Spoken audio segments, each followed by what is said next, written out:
श्रावण महीने की अष्टमी बहुत सुंदर दिवस है। बहुत बहुत बधाइयां महाराज।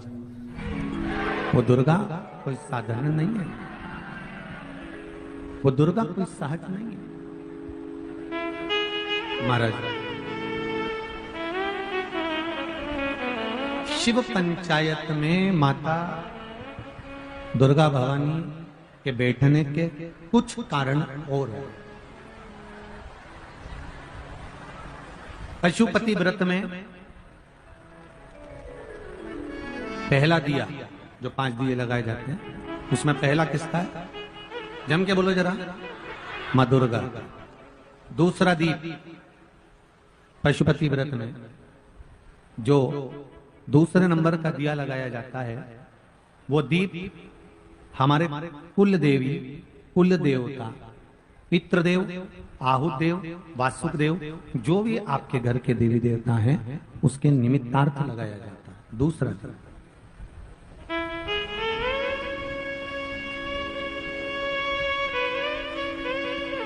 कुल देव का मतलब मालूम है आपको? जम के बोलिए जरा। कुल देव का मतलब मालूम है? कुल देवी या कुल देवता का मतलब? कुल देवी और देवता का मतलब होता है जिस देवता से या जिस देवी से आपका अधिक स्नेह जुड़ा हुआ हो, वो कुल देवी या कुल देवता कहलाते हैं। जिससे आपका स्नेह जुड़ा हो, जिसके प्रति आप पूर्ण तरह से समर्पित हो, जिसके प्रति आप पूर्ण तरह से समर्पण का भाव रखते हो, और जिनकी पूजन और अर्चना आपको श्रेष्ठ लगती है, अच्छी लगती है।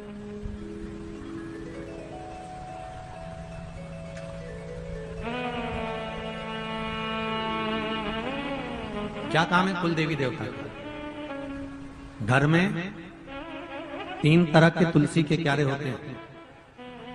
पहला चौकोर, दूसरा षडाकृति का, 6 षडाकृति कमल के फूल जैसा 6 आकृति होती है।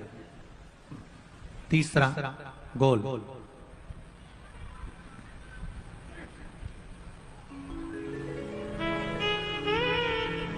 इन 3 तुलसी के क्यारों में पुराने समय के घरों में सबसे ज्यादा जो तुलसी के क्यारे होते थे, वो चौकोर होते थे, गोल होते थे कि षडाकृति के होते थे। सबसे ज्यादा यदि पुराने घरों में तुलसी के क्यारे होते थे, आज भी गांव-गांव में, महाराष्ट्र, गुजरात, राजस्थान, छत्तीसगढ़, मध्य प्रदेश, साउथ में, आंध्रा में, तमिल में, तुम्हें जहां जाकर देखोगे, उत्तराखंड आदि में सबसे ज्यादा अगर तुलसी के क्यारे मिलेंगे तो आपको चौकोर मिलेंगे। जम के वो लोग कौन से मिलेंगे? चौकोर। क्यों होते हैं वो?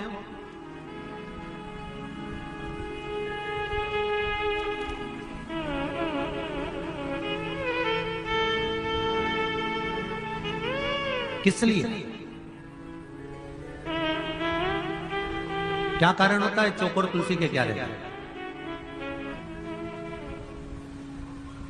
कि चौकोर जो तुलसी का क्यारा होता है, इसमें पितरों का, कुल देवता का, कुल देवी का, कुल के जितने भी हमारे पूर्वज होते हैं, उनका स्थान चौकोर तुलसी के क्यारे में बना हुआ होता है। अपने आप उसको बनाने की जरूरत नहीं पड़ती। जब हम तुलसी के क्यारे में दिया लगाते हैं, तुलसी के क्यारे के पास में दीपक रखते हैं, तो वो दिया केवल तुलसी को नहीं लगता, कुल देवी देवता, पितृदेव, आहुत देव, वासुक देव, सबको। अब जरा देखिए हमारा सनातन धर्म देखिए कितना प्रबल होगा। एक चौकोर तुलसी के क्यारे से किस किस चीज की फल की प्राप्ति हो सकती है, यहां तक स्कंद पुराण कहती है हमारे।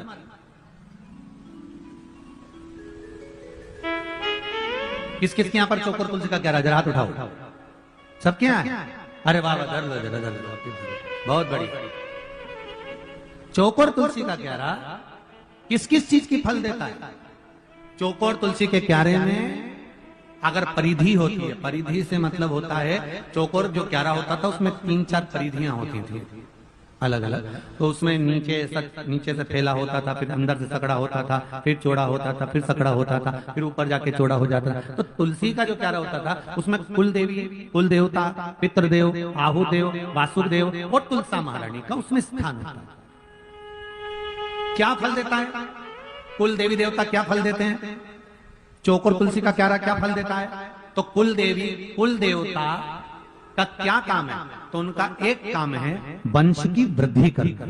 इसलिए चौकोर तुलसी का क्यारा वंश की वृद्धि करता, वंश बढ़ाता है।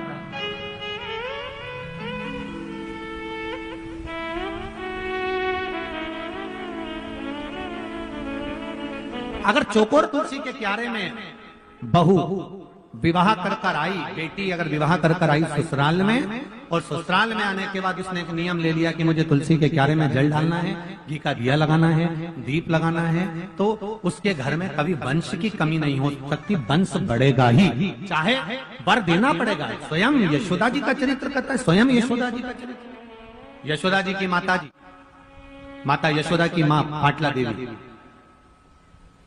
और पाटला देवी ने अपनी बेटी यशोदा को कहा, पुत्री मुझे एक संत ने यमुना जी के घाट पर कहा है कि तू ब्राह्मणों का भोजन तुलसी के क्यारे के नीचे कर,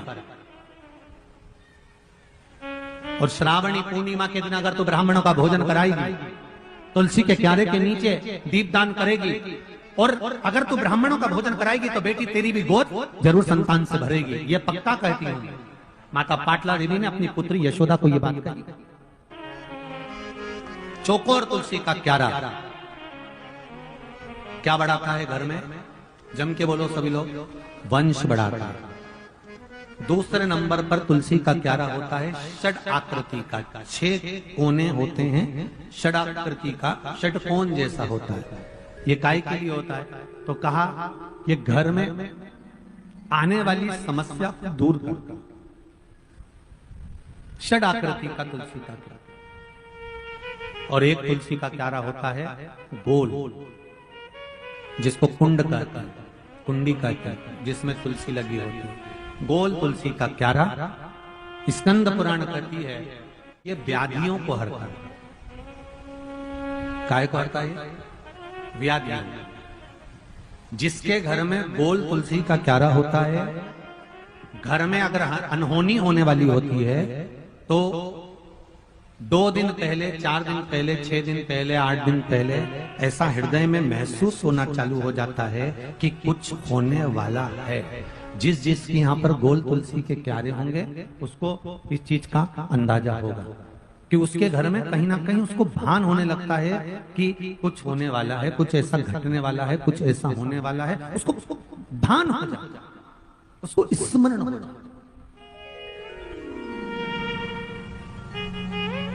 अब उसको लगता है कि ये कैसे मालूम पड़ता होगा, कैसे मालूम हो जाता होगा कि कुछ घटना घटने वाली है, कुछ होने वाला है। तो वो गोल जो तुलसी का क्यारा वो व्याधि को है।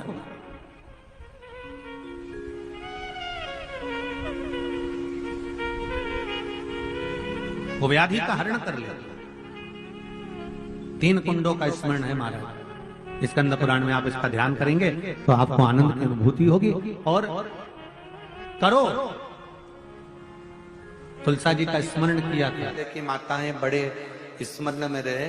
हम आप लोगों को एक बात कहना चाहेंगे, बड़े सावधानी से सुनिएगा कि पहले की माताएं जब पीपल की परिक्रमा करती थी, तुलसी की परिक्रमा करती थी, बट वृक्ष की परिक्रमा करती थी, आंवले के वृक्ष की परिक्रमा करती थी, जब पूर्व की माताएं किसी भी देवी देवता की परिक्रमा करती थी, किसी देवता की परिक्रमा करती थी, या किसी वृक्ष की परिक्रमा करती थी, किसी मंदिर की परिक्रमा करती थी, या किसी तीर्थ की परिक्रमा करती थी, तो माताएं अपने हाथ को कभी खाली नहीं रखती।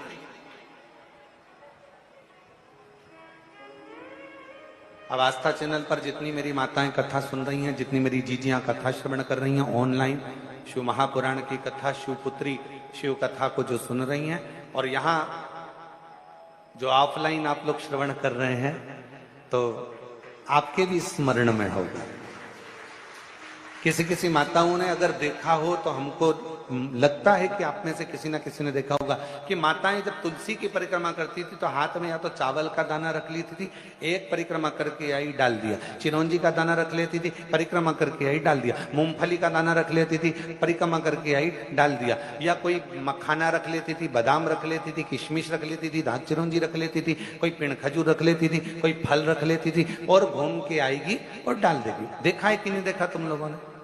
जम के तो बोलो, देखा है ना?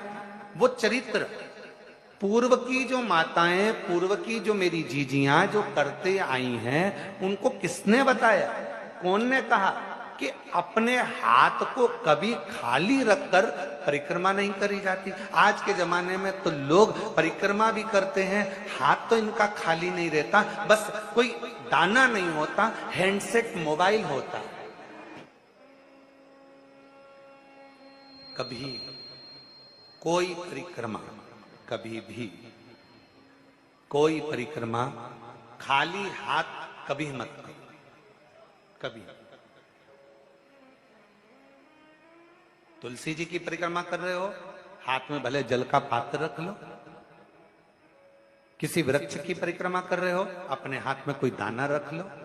कोई परिक्रमा कर रहे हो, अपने हाथ में कोई अगरबत्ती, कोई धूप बत्ती, कोई मालिका रख लीजिए, कोई दीप रख लीजिए, कोई सामग्री रख लीजिए। कोई परिक्रमा खाली हाथ कभी नहीं करना चाहिए। ये कौन ने सिखाया? ये सिखाया स्कंद पुराण ने, ये सिखाया शिव महापुराण ने, ये सिखाया हमें लिंग पुराण ने कि भगवान की परिक्रमा करते समय अपने हाथ को भरा हुआ होना चाहिए। भरती क्या थी माताएं? अपने हाथ में गेहूं का दाना रख लेती थी, घूमती एक दाना चढ़ा देती, फिर घूमती और एक दाना फिर चढ़ा देती, फिर घूमती फिर एक दाना चढ़ा लेती। क्यों? क्योंकि शिव पुराण की कथा कहती है, जब जगत की माँ स्वयं अन्नपूर्णा महारानी जब काशी की पंचकोशी परिक्रमा मेरी माँ अन्नपूर्णा करने के लिए जाती थी, अपने हाथ में अन्न का पात्र भर कर लेकर जाती थी और काशी की परिक्रमा करते हुए एक अन्न का भाग जब काशी में छोड़ती थी तो संपूर्ण काशी का और संपूर्ण जगत का भरण पोषण कर दिया। संपूर्ण काशी का, संपूर्ण जगत का भरण पोषण मेरी माँ कर देती। तुलसी की परिक्रमा भी रोज कर रहे हो ना? कई माताएं रोज प्रतिदिन तुलसी की परिक्रमा करती। निवेदन है, खाली हाथ में एक चावल का दाना अपने हाथ में रख लो, परिक्रमा कर लो। भले भले एक कण का मात्र एक अन्न का दाना अपने हाथ में रख लो, परिक्रमा करो और छोड़ दो। नहीं है, पानी का लोटा हाथ में रखो, परिक्रमा करो, छोड़ दो। तुम्हारे हाथ भरे हुए होना चाहिए। तो जिस देवता की तुम परिक्रमा कर रही हो, वो देवता तुम्हारे हाथों को हमेशा भरा हुआ रखता है, तुम्हारे घर को भरा हुआ है। वो परिक्रमा कभी भी खाली हाथ ना करो।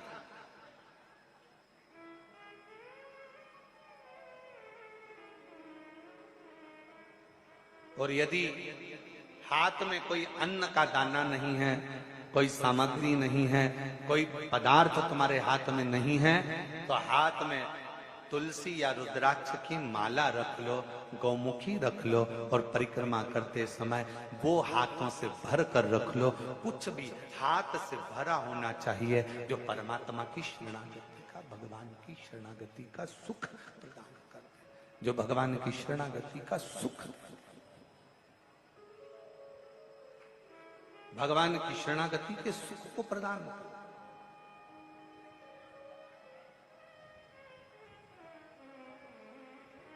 उसका फल मिलता है। शिव की शरणागति में पहुंचो। अष्टमी पर एक बेलपत्र, 3 शमी पत्र, आप कभी दिल से, कभी मौका मिले हृदय से अशोक सुंदरी वाली जगह का स्पर्श कर कर भगवान शंकर के शिवलिंग पर एक बार समर्पित कर कर देखना और दूसरे वर्ष इंतजार करना कि तुम अष्टमी के दिन बाबा को शमी पत्र बेलपत्र दिया था, क्या बाबा ने तेरे घर में धन और वैभव दिया कि नहीं दिया? जो स्थिति में गाड़ी चल रही थी वो स्थिति की गाड़ी तेरी पार हुई कि ना? श्रावण महीने की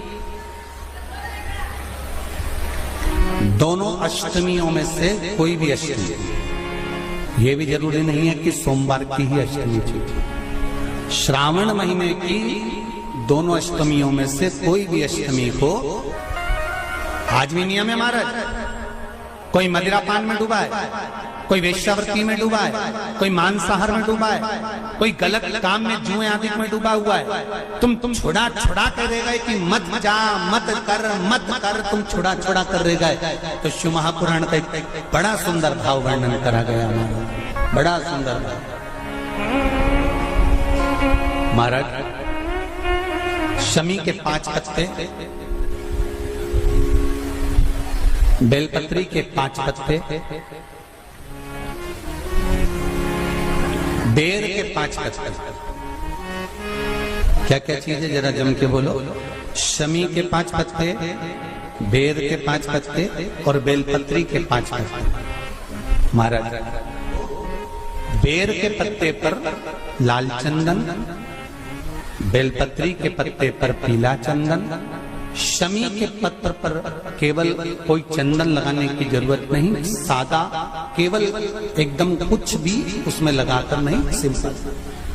पहले लाल चंदन वाले पत्ते, फिर बेलपत्री के पत्ते, फिर शमी के पत्ते शिवलिंग के ऊपर समर्पित कर उसको उठाकर वापस लाकर बेलपत्री के पेड़ के नीचे ही 1 लोटा जल समर्पित कर पहले पत्ते चढ़ा देंगे, फिर लोटा भर जल समर्पित कर देंगे। उसी चढ़े हुए पत्तों में से 5 बेलपत्र को लेकर अपने घर आ जाए और अवधूतेश्वर महादेव, कौन से महादेव? अवधूतेश्वर महादेव। ये अवधूतेश्वर महादेव कौन से हैं? आपको कथा में कई बार वर्णन करा गया है। शंकर भगवान को क्रोध आया, ब्रह्मा जी ने क्रोध को लिया, समुद्र में डाला। उस रूप को क्रोध का एक रूप था, क्योंकि जो मदिरा पान करने वाले होते हैं, व्यसन करने वाले होते हैं, गलत काम करने वाले होते हैं, इनको सुधार करे जाओ। जितना तुम समझाओगे ये उतना आग बबूला होंगे। तुम बच्चों से कहोगे गलत लड़के के साथ रह रहा मत रहे, तो और ज्यादा क्रोध करेगा, और चिड़चिड़ करेगा, और अपशब्द कहेगा। तो ये क्रोध को संयमित कर अवधूतेश्वर महादेव। श्रावण के पूरे महीने 2 लोटा जल अपने घर से लेकर जाओ, और अपने घर से जब जल लेकर जाओ तो ये विचार कर जाना, आज मैं शिव को काशी में, आज मैं शिव को केदार में, आज शिव को अमरनाथ में, आज शिव को भीमा शंकर में, आज शिव को मल्लिकार्जुन में। और फिर निवेदन करूंगा, जिस बहन को 19 और 20 साल तक भी औलाद नहीं हुई हो, तो कृष्णेश्वर महादेव का नाम लेकर 2 लोटा जल तुम्बकेश्वर महादेव का नाम लेकर चढ़ा कर देखना, सावन के बाद में बाबा संतान जरूर देगा, झोली जरूर भरेगा।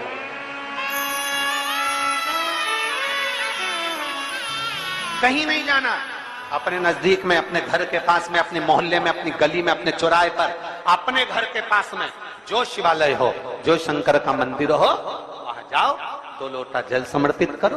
और फिर निवेदन करूंगा, जल से ज्यादा जरूरी है मेरे भोलेनाथ जी के मंदिर की सफाई करना।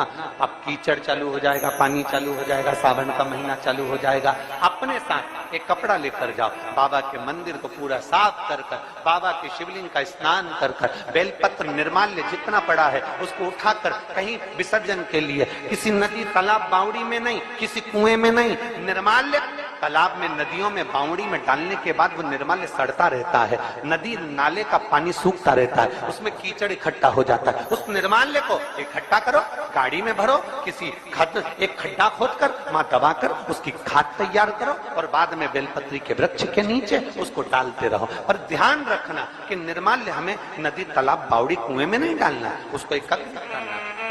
शिव के मंदिर की जितनी सफाई कर सकते हो, शंकर के मंदिर को जितना साफ कर सकते हो, शंकर के मंदिर को जितना निर्मल कर सकते हो, उतना करो।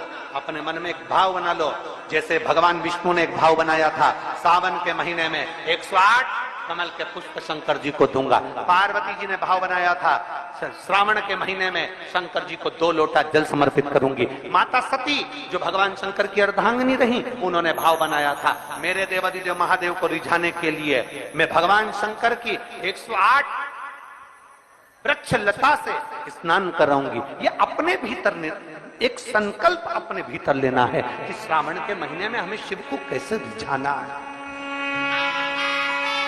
शंकर को कैसे प्रसन्न करना है, शंकर को कैसे प्रकट करना है, शंकर को कैसे प्राप्त करना है, शंकर को कैसे अपना बनाना है, शंकर को अपने करीब में कैसे लाना है, शिव को अपना कैसे बनाना है, ये अपने ऊपर निर्भर करता है।